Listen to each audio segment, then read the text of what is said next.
Hello and good morning everyone, myself Aqib Siddiqui. तो students, आज हम लोग पढ़ेंगे इलेक्ट्रोस्टैटिक यूनिट से top 5 most expected derivations which are likely to be come in your CBSE and ICSE examination as well. तो चलिए start करते हैं इलेक्ट्रोस्टैटिक के डेरिवेशन से। तो जो सबसे पहला डेरिवेशन हमारा आता है वो आता है कूलम्स लॉ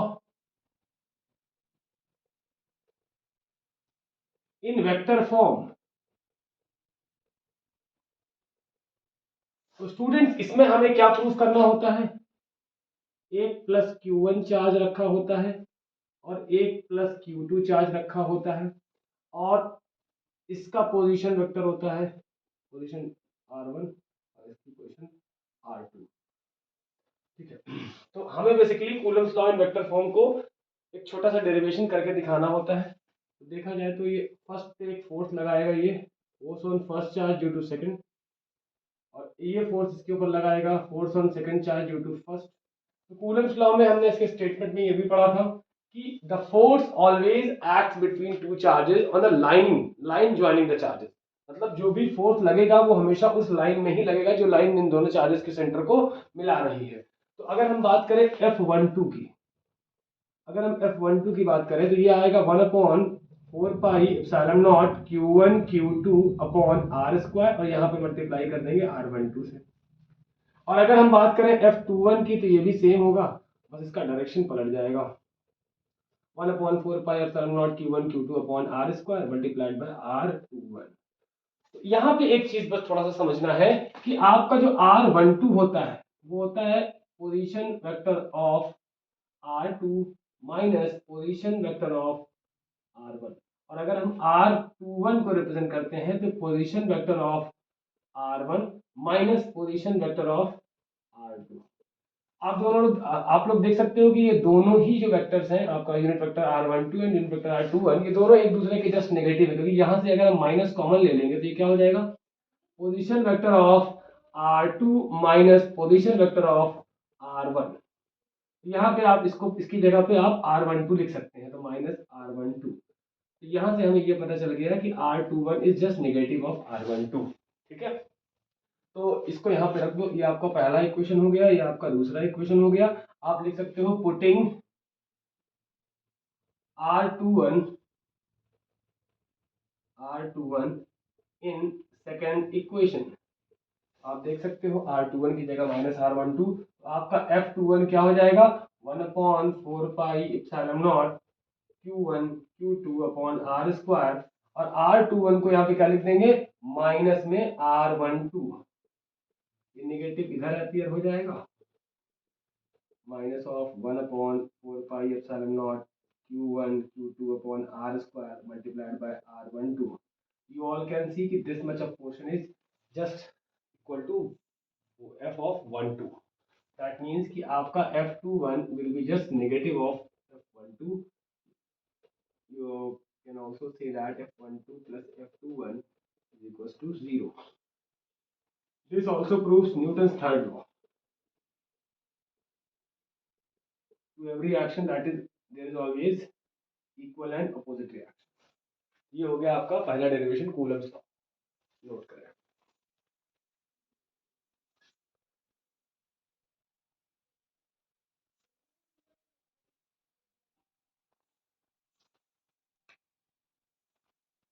हाँ, चलिए हम लोग बढ़ते हैं अपने अगले डेरिवेशन की तरफ। ये है electric field due to dipole on axial position.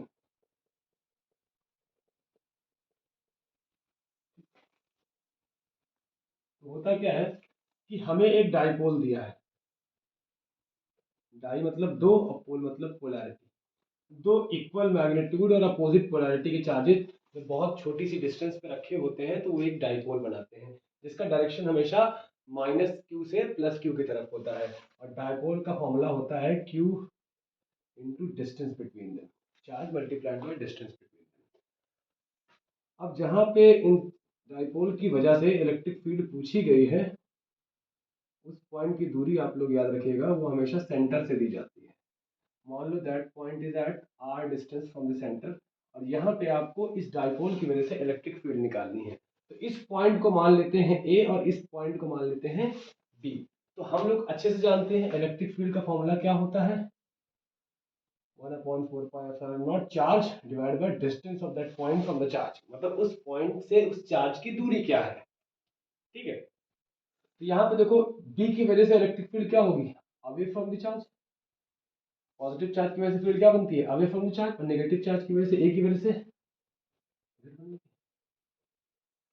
ये दूरी आपकी कितनी कहलाएगी, r माइनस एल कहलाएगी। क्यों, क्योंकि यहाँ तक r है, ये दूरी आपने कम किया तो ये क्या है 2l है, ये दो पार्ट में टूटा हुआ है, l में और l में।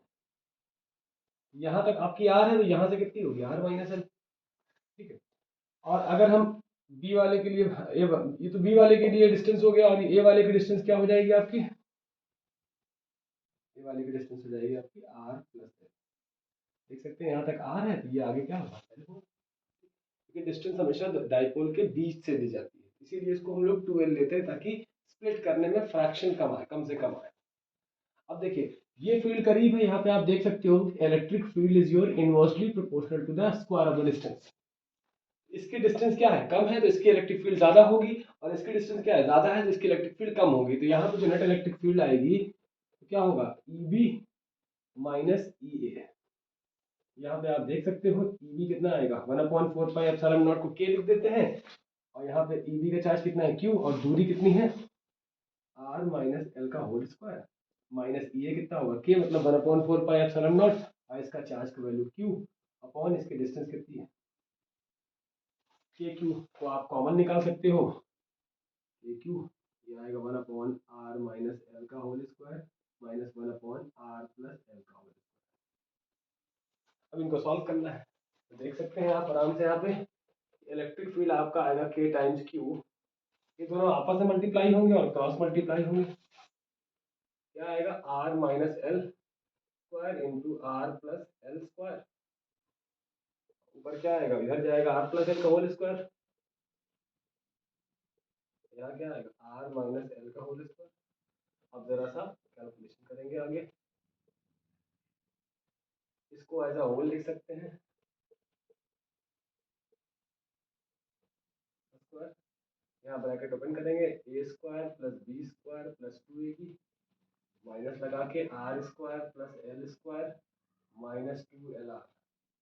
ठीक है, अब यहाँ पे देखिए ई इज इक्वल टू क्या है के टाइम्स क्यू, और r square plus l square plus 2lr minus क्या होगा r square minus l square minus into minus will be your plus 2lr upon a plus b, a minus b is your a square minus b square, और इसके पूरे के ऊपर भी square चढ़ा हुआ है। देखिए l square r square, l square r square cancel out हो गया, तो इलेक्ट्रिक फील्ड आपकी फाइनली कितनी आ गई, के क्यू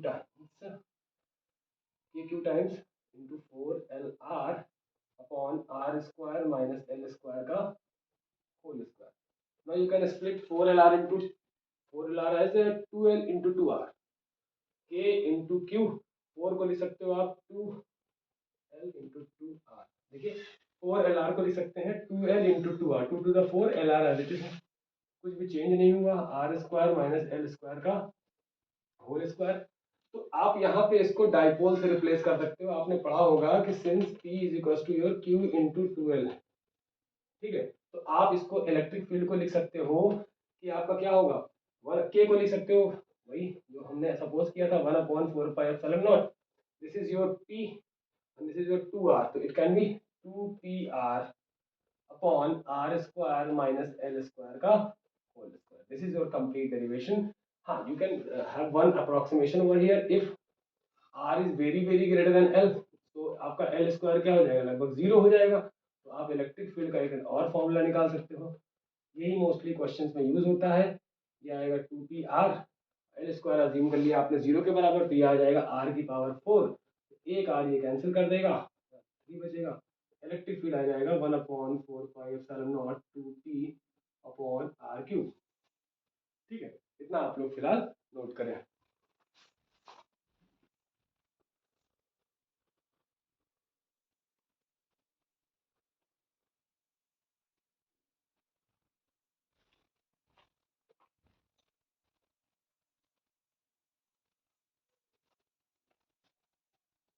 आपका इलेक्ट्रिक फील्ड का जो फाइनल रिलेशन आया है वो आया है 1/4πε0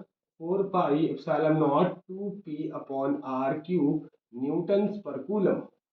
ओके, अब यहाँ पे बोर्ड में क्वेश्चन बन सकता है how electric field at an axial position due to a dipole varies. तो you can see here that it is inversely proportional to cube of the distance. Okay, इसका ग्राफ कुछ ऐसे आएगा। This is your r and this is your electric field like this. ठीक है, इसे आप लोग नोट करें।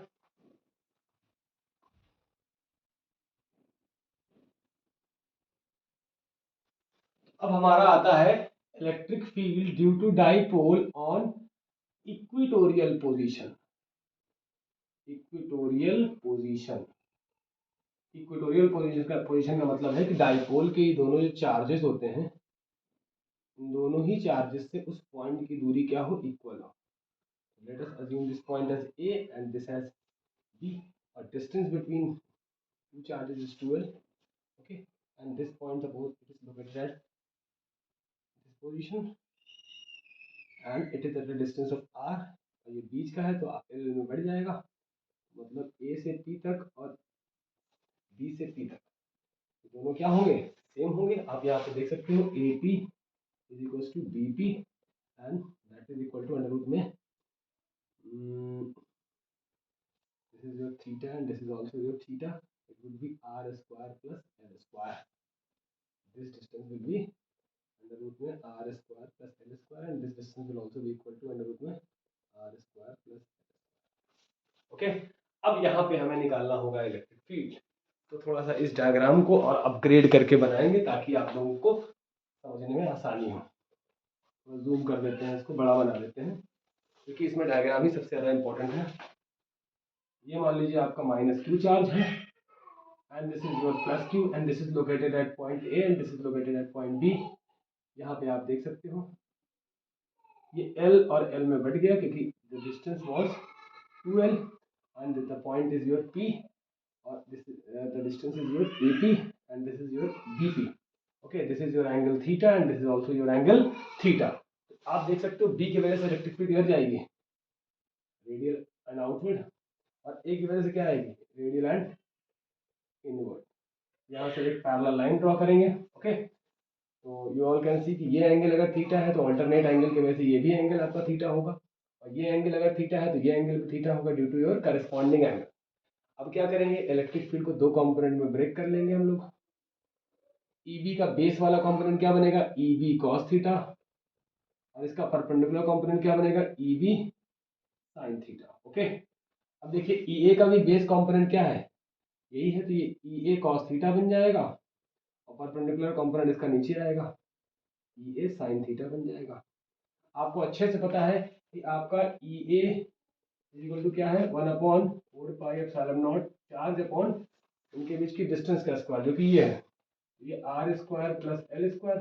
और अगर हम बात करें EB की तो ये भी आपका सेम है, Q अपॉन,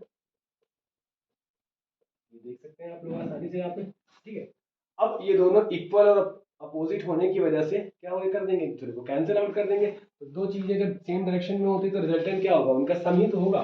तो क्या होगा, net electric field will be EA cos theta plus your EB cos theta. ठीक है, आप यहाँ से cos थीटा को जब कॉमन ले लोगे तो अंदर क्या बचेगा, EA प्लस EB और cos थीटा क्या रहेगा इधर, चाहे इधर कॉमन लिख लो चाहे इधर लिख लो। ठीक है, अब देखो EA और EB तो दोनों इक्वल हैं, आप देख सकते हो वहां पे। तो ये ट्वाइस ऑफ EA कर दें, क्या हर्ज है बताइए, cos थीटा। तो आप यहाँ पे लिख सकते हैं ना, twice of EA is your 1/4πε0 Q upon distance क्या है, r squared plus L squared. Distance का स्क्वायर करना होता है लेकिन ये डिस्टेंस क्या है, रूट के अंदर है, तो रूट के अंदर कोई चीज अगर बाहर स्क्वायर लगा दोगे तो रूट हट जाएगा, ये हट गया। cos थीटा आप यहाँ से निकालो, cos theta is your base upon hypotenuse, आप यहाँ मेंशन कर दो बाकायदा, स्क्वायर पर स्क्वायर अंडर रूट में r squared plus L square और ये भी डिस्टेंस क्या हो गया, अंडर रूट में r squared plus L square. Sorry for this interruption.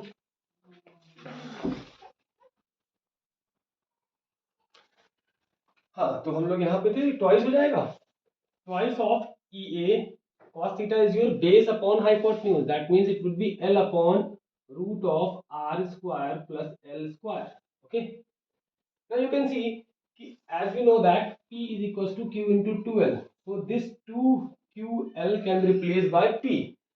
So here our formula will become like E is equals to 1 upon 4 pi epsilon naught p upon, this is your r square plus l square, there is nothing written, so you can write it as 1 under root के अंदर l square r square plus l square को लिख सकते हो r square plus l square की power half, ठीक है, दोनों का बेस सेम है तो पावर क्या हो जाएंगे, एड अप हो जाएंगी, तो फॉर्मूला क्या बनेगा 1 upon 4 pi epsilon naught p upon r square plus l square, this 1 plus 1 by 2, 1 plus 1 by 2, it would become 3 by 2, so it would be 1 upon 4 pi epsilon naught p upon r square plus l square whole to the power 3 by 2. तो finally हमारा formula क्या बन के आया 1 upon 4 pi epsilon not p upon r squared plus l square की power 3 by 2, ठीक है। अब यहाँ पे भी वही केस बनता है कि if r is very very greater than l, so l square can nearly be taken as 0, तो इलेक्ट्रिक फील्ड आपका कितना आ जाएगा जरा बताइए 1 upon 4 pi epsilon not p upon, आपने l स्क्वायर को 0 अज्यूम कर लिया, यहाँ पे थोड़ा क्लियर कर दें ताकि नोट करने में आप लोगों को आसानी हो, दिस इज योर 3/2, यहाँ पे पावर आ जाएगी 3/2, देखिए पावर और पावर आपस में मल्टीप्लिकेशन में होती है तो ये कट जाएगा, तो ये आएगा आपका 1 upon 4 pi epsilon naught p upon r cube, electric field कितना आ गया आपका 1 upon 4 pi epsilon naught p upon r cube, this is at your equatorial, तो छोटा सा ई लगा दो यहाँ पे। और एक्सियल की वजह से कितनी आई थी आप लोगों को याद होगा, सेम आया था बस 2 लगा हुआ था, ये 2p अपॉन आर क्यूब आया था, ठीक है। तो यहाँ पे देख सकते हो दोनों एक दूसरे के ये इसका ट्वाइस है, E axial is just twice of E equatorial. तो स्टूडेंट्स आई होप कि आप लोगों को ये लेक्चर समझ में आया होगा, मिलते हैं नेक्स्ट लेक्चर में जिसमें हम लोग गॉस थ्योरम के डेरिवेशंस को कवर करने वाले हैं। Thank you so much.